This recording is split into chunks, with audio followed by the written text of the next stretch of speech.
பொதுவாக எல்லா கீரைகளும் கடைகளில் கிடைக்கும், ஆனால் வெந்தயக்கீரை மட்டும் கிடைக்காது. ஆனால் அதை வீட்டிலேயே ஈஸியாக தயார் செய்யலாம். நீங்கள் எதில் வேண்டுமானாலும் வெந்தயக்கீரை வளர்க்கலாம். ஆனால் 4-5 நாட்கள் வளர்ந்தாலே போதுமானது.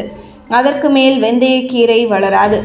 இந்த வெந்தயக்கீரையை சாதாரணமாக செய்யும் கீரையை போல் செய்யாமல் வித்தியாசமான முறையில் குழம்பு வைத்து சாப்பிடலாம். மேலும் வெந்தயக்கீரையின் பலன்களை கேட்டால் அசந்தே போய்விடுவீர்கள். வெந்தயக்கீரை உடலில் இன்சுலின் உற்பத்தியை உயர்த்தி சர்க்கரை அளவை கட்டுப்படுத்த உதவுகிறது. இது நீரிழிவு நோயாளிகளுக்கு மிகுந்த பயனளிக்கும். மலச்சிக்கல் நீக்கம். வெந்தயக்கீரை நார்ச்சத்து நிறைந்தது. இது செரிமானத்திற்கு உதவி செய்யும் மற்றும் மலச்சிக்கலை தடுத்து நீக்கம் செய்ய உதவும். உடல் எடை குறைப்பு. வெந்தயக்கீரை குளிர்ச்சி அளிக்கக்கூடியதாக இருப்பதால் உடல் எடையை குறைக்க உதவுகிறது. இதை உணவில் சேர்த்தால் உடல் சுறுசுறுப்பாக இருக்கும். இரத்த ஓட்டத்தை மேம்படுத்தல். வெந்தயக்கீரை இரத்த ஓட்டத்தை சீராக பரப்ப உதவுகிறது. இதனால் இதய ஆரோக்கியம் மேம்படுகிறது.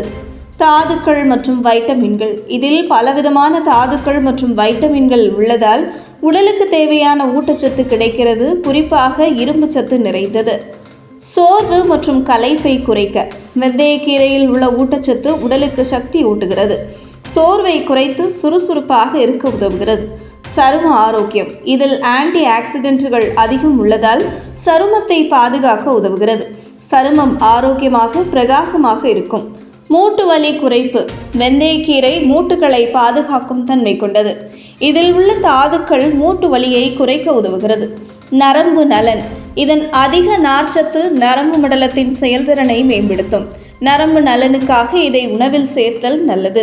கால்சியம் நிறைவு. வெந்தயக்கீரையில் கால்சியம் உள்ளதால் எலும்புகளை உறுதியாக வைத்துக்கொள்ள உதவுகிறது.